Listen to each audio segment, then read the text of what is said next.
Hey there everyone, this is Spectral, your go-to channel for all things Phasmophobia. Today we've been given Dev Preview number 17, which gives us more information about the shop update as well as its release date. We're also going to be talking about the progress of Point Hope, which is the upcoming Lighthouse map, and finally, we're going to be talking about the amazing Farmhouse redesigns. So, if you're not already subscribed, consider doing so after watching. Otherwise, let's get started. The highly anticipated shop update is finally coming sometime next week. We all know that people had their gripes about how hard it was to understand, which it was until you got used to it.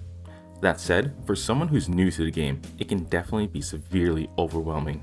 Not aggro uninstall overwhelming, but overwhelming in the sense of, why bother? Just click the all button and move on with my life.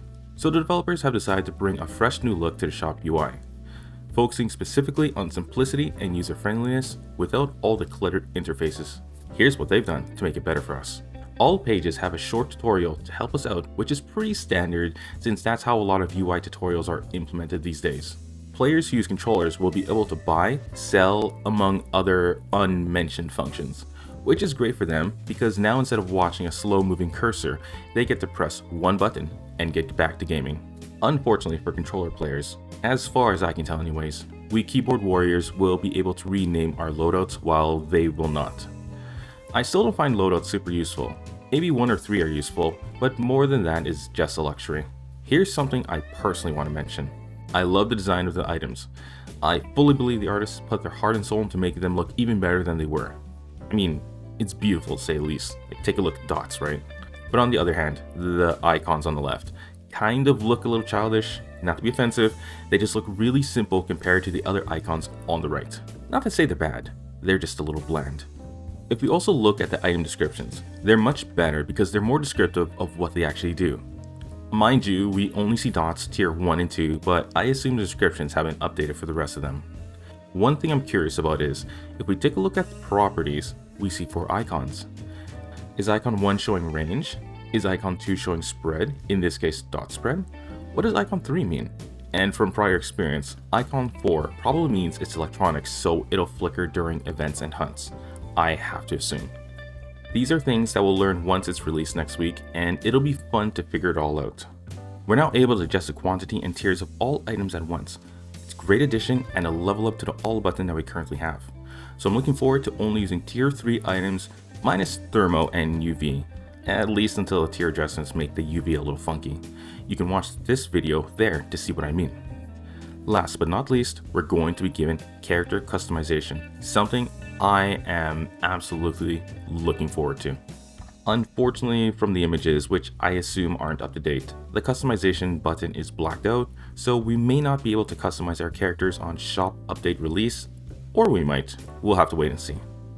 But it'll allow us to change our player colors, those sticky notes we see above our ID. We'll also be given the option, and I don't know why it's taking so long, but it's good it's finally here, to customize our cursor. So instead of nearly impossible to see hollow circle, we might be given a nearly impossible to see full circle. Just kidding. Take a look at the GIFs and you'll see what customization options will be available for the cursor. It'll also change based on whatever you're looking at as long as it's interactable. So I'm looking forward to seeing what options we have and if it's very visible, so I can finally stop using the inbuilt monitor aim pointer option thing. Point Hope, which everyone and their dog knew was coming, is getting its final few areas populated with new assets. After that, it'll be set up for gameplay and testing, which I assume will be for the content creators partnered with Kinetic, featuring a pool table, armchairs, a chessboard, and a fishing rod. I actually hope we can pick up the fishing rod and grab items with it, but that's an unlikely to be implemented idea. It would be cool to fish the ghost during a hunt though. In that same room, we're also going to have a central pillar, which is supposed to be a perfect looping spot. Hopefully, it's more of a looping spot than pre-update Camp Maple Lodge totem pole. One of the artists, Zex, continues to work on the Farmhouse Rework, and if the concept art is anything to go by, it looks absolutely spooky. Much more of a haunted house feel than the current farmhouses. Now don't get me wrong, they're cool, they're dark, but they're not super spooky because of how fancy they look. So now, what are we to expect? Taking a look at the concept art, we see that the building has been changed, at least from the front, where the walls are now dilapidated, making for a more interesting look. They're falling apart, and from this line here, we can expect to see weather such as snow falling in through cracks in the ceiling. It's a nice touch that connects outdoor and indoor environments, very much like how a real broken down house should behave. More new ideas are having the upstairs rooms, having rundown walls which are caving in, creating a new doorway for players.